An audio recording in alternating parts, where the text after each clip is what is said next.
I went around asking people in our grade what they would talk about if they were given the chance to speak at our graduation. I got some pretty good advice.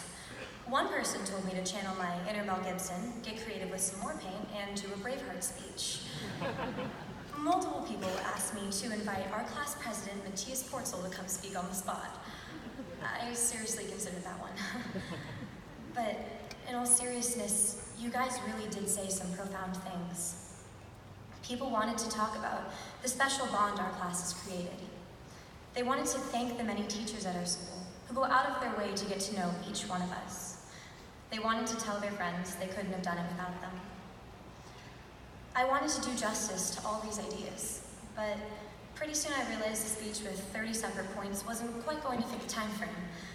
So, after a lot of thought, I decided that instead of touching on each of your individual responses, I would speak on a theme I noticed woven throughout them. It especially grabbed my attention because it's something I've been wrestling with all year. That theme was the importance of relationship.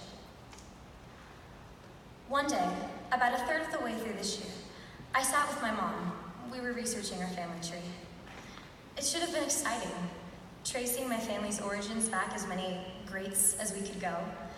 But the deeper we delved into the past, the more unsettled I became.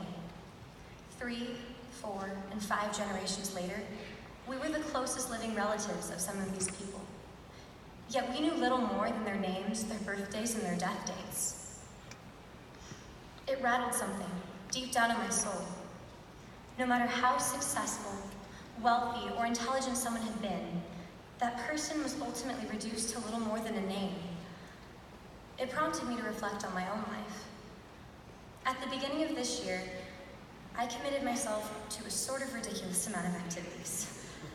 And with the sacrifice of a bit of sleep, I was achieving everything I had set out to do.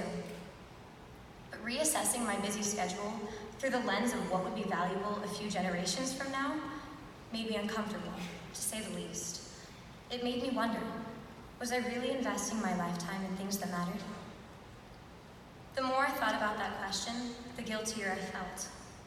Deep down, I knew I had been neglecting the one thing that I believed could endow life with true meaning: relationship. Over the course of this year, I have pondered why I believe this to be true. And today, I plan to share with you what I believe to be the foremost compelling arguments for the importance of relationship. 1. Relationships are the only things in our lives that are completely unique to us. Someone else can ace that test. Someone else can score just as many goals. Someone else can win that award. But a relationship is a one-of-a-kind thumbprint you leave on the world. It will only ever belong to you and that one person, because no two people are the same. A connection can never be duplicated. 2. Relationship has a ripple effect. The impact you have on people is likely to echo far beyond your lifetime. And making one person feel valuable and loved could change the trajectory of multiple lives. My last 2 points stem from a Christian worldview. I believe my faith endows relationships with even greater value than logic alone. 3. Relationships are the only eternal investment we can make on this earth. If the material world will pass, then the only investments in our lifetime that we can be assured will carry into eternity are the investments we make in other people. And if every person was handcrafted by the creator of the universe, making each one of them valuable, we certainly have a lot of investing to do. And 4. According to the Bible, God is love.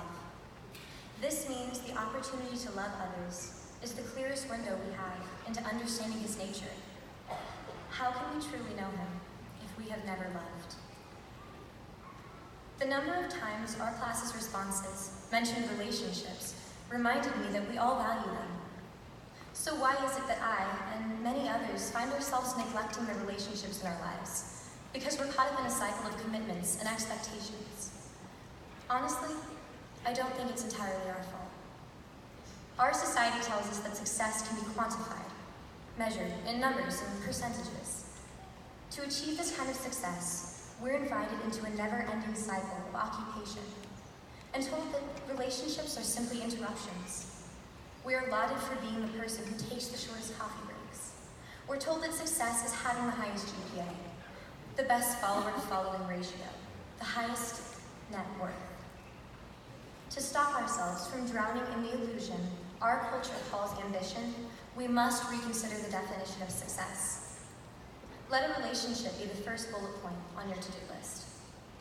You cannot put a price tag on a relationship, but I believe that at the end of our lives, the relationships we've made will be some of our most valuable possessions. When you look back on your time at Oaks Christian, it will be the relationships you made here that you remember. So go forward into college with that same mindset.